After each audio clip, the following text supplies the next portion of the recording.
Hello everyone, I'm Chris, and this is a full recap of Charlie and the Chocolate Factory, released in 2005. If you end up enjoying this video and want to see more from us, then make sure to click that subscribe button and click the bell to know anytime we upload a new video. 34 years following the release of the original Willy Wonka and the Chocolate Factory in 1971, and in response to the film having become a hit on TV and home video throughout the 80s and 90s, Warner Brothers decided to produce a remake in 2005 titled after the original 1964 novel written by Roald Dahl, Charlie and the Chocolate Factory, which went on to be a huge success and one of the biggest films of the year, with it bringing in $206 million domestically, the seventh most of any film that year, and $474 million worldwide, the eighth most of any film that year. Now, 18 years later, another Willy Wonka project will be releasing in theaters December 15th titled Wonka, and will actually be serving as a prequel to the 1971 Wonka film. So, before the new movie, we decided to take a look at the two previous Wonka appearances on the big screen, beginning with a recap of the 1971 film that we released a few days ago,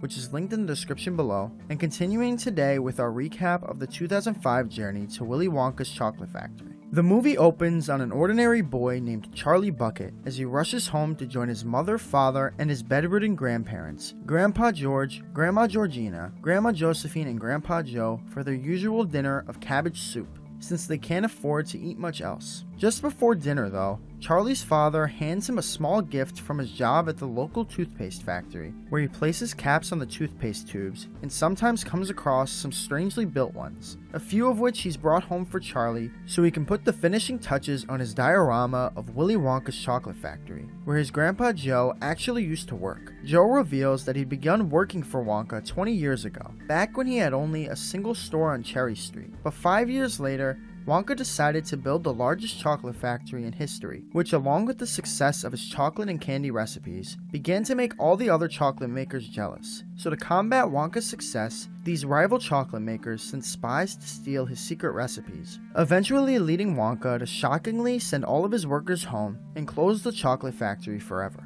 It didn't actually stay closed forever though, as it somewhat recently reopened, but this unfortunately didn't result in any of his employees being brought back, as he's been able to run his factory without them. A mystery that no one's been able to solve, since nothing ever comes in or out of the factory other than the candy itself. The day following this discussion though, it's suddenly announced to the world that Willy Wonka will actually be allowing 5 children to enter his factory, with those being the first 5 children to find the 5 golden tickets he's packaged inside Wonka bars. And he also promises that one of these children shall receive a special prize beyond anything they could ever imagine. Charlie and his family unfortunately only have enough for a single bar though, which they give to Charlie for his birthday. And although he and Grandpa Joe have high hopes that he'll be one of the lucky winners, upon opening it, he's disappointed to find just the chocolate inside. Over the next few weeks, 4 of the 5 tickets are eventually found, with the first found by an overweight boy with a hobby for eating, Augustus Gloop from Dusseldorf, Germany. The second found by Veruca Salt, a very spoiled English girl. The third found by Violet Beauregard, a gum-chewing enthusiast and winner of 263 medals and trophies. And the fourth being found by video game addict Mike TV.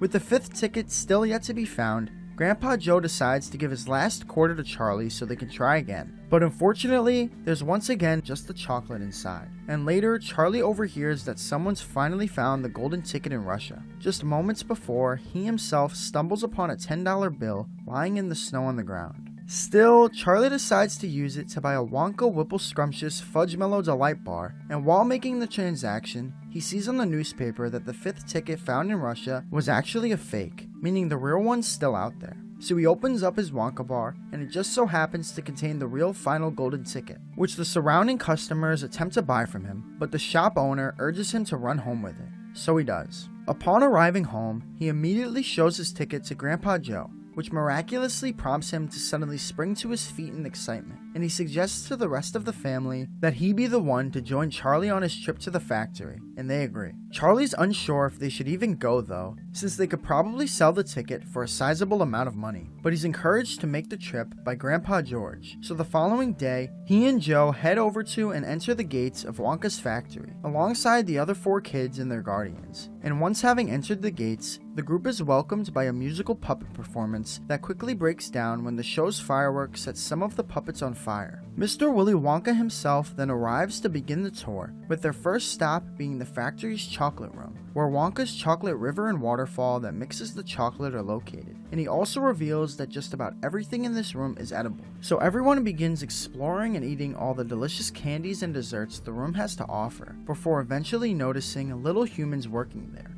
who Wonka explains are actually Oompa Loompas from Loopaland, a land full of thick jungles infested by the most dangerous beasts in the world that Wonka had originally traveled to in search of new exotic flavors of candy, but instead came across the Oompa Loompas, who he quickly learned loved cocoa beans. But unfortunately in Loopaland they were very hard to find, so Wonka offered to move them to his factory and give them as many cocoa beans as they'd like in exchange for their help in making his chocolate, and they agreed. Meanwhile, Augustus, who had been drinking from Wonka's chocolate river, despite Wonka ordering him not to, suddenly falls in, and is eventually sucked into a pipe that, as the Oompa Loompas break out into a song and dance about the importance of not being greedy, shoots him up to the fudge room. So Wonka calls over an Oompa Loompa to bring Augustus's mother there in order to find him. The tour then continues on soon after this, with Wonka leading the group onto his candy boat to travel down the chocolate river, during which the topic of childhood is brought up, with Charlie asking Wonka if he remembers what it was like being a kid,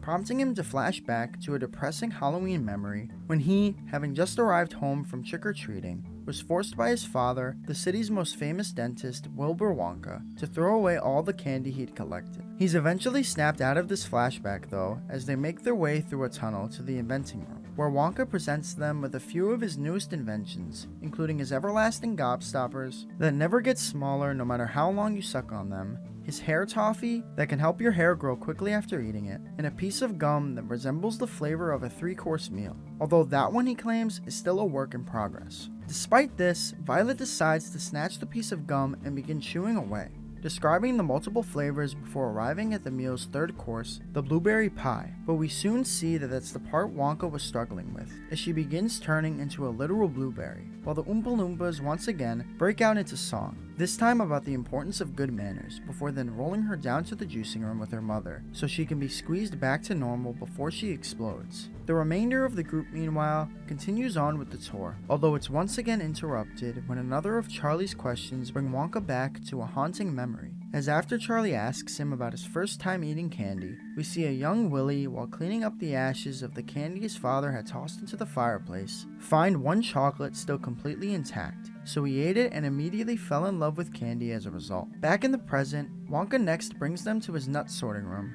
inside of which he reveals to be using specially trained squirrels to get the nuts out of their shells, and determine whether a nut is good or bad and has to be thrown in the garbage chute. Veruca, upon seeing the squirrels, demands that her father gift her one, but Wonka claims they aren't for sale, so she decides to try and grab one herself, which proves to be a big mistake as the squirrels all attack and drag her into the garbage chute, forcing her father to head down as well to try and help her out, but he ultimately ends up being bumped in as well by a single squirrel, while the Oompa Loompas sing yet another song, with this one on the importance of good parenting. Continuing on with the tour again, as the group hops on the factory's elevator that not only goes up and down, but every other way you can think of. And during their travel all across the factory, Mike claims that most of the stuff in this place is completely pointless, and that all this candy is a waste of time, which prompts another flashback for Willy of when he'd proposed the idea of becoming a chocolatier to his father, who refused to allow it. So Willy decided to run away from home and began building his chocolate empire without him. The group's elevator trip then eventually ends when they arrive at the television room, used to test Wonka's latest and greatest invention,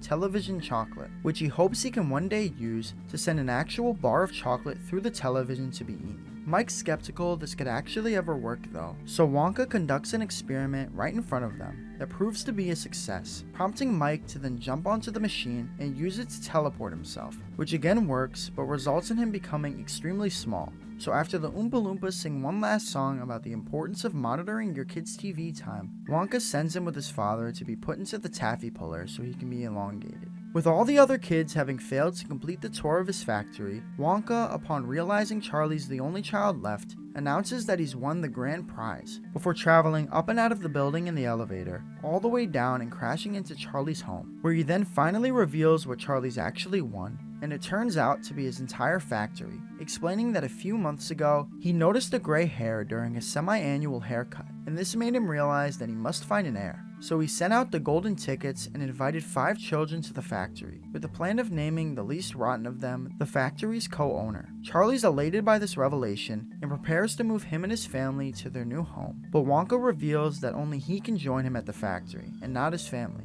claiming that a chocolatier has to run free and solo. So Charlie chooses to instead turn down his offer, refusing to give up his family for anything. The shocked Wonka then returns to his factory alone and is left feeling pretty terrible, which in turn results in his next few candy releases tasting terrible. So after coming to terms with this, thanks to a therapy session with one of the Oompa Loompas, he goes to find Charlie, hoping he can help him figure out a way to feel better. And Charlie says that whenever he feels down, his family's always able to cheer him up. Wonka hates the whole idea of family though, believing that parents are not conducive to a creative atmosphere. But Charlie explains that they're usually just trying to protect them out of love, and encourages him to reconnect with his own family. So Wonka decides to do just that, with Charlie by his side, and the two travel in Wonka's elevator to his father's home, inside of which we see that Wilbur's actually been keeping up with and appears to have great admiration for Willy's work, with him having framed all of Willy's biggest accomplishments. And Charlie's words are soon proven true, as the two Wonkas share a loving embrace. So with Willy now no longer opposed to being surrounded by family,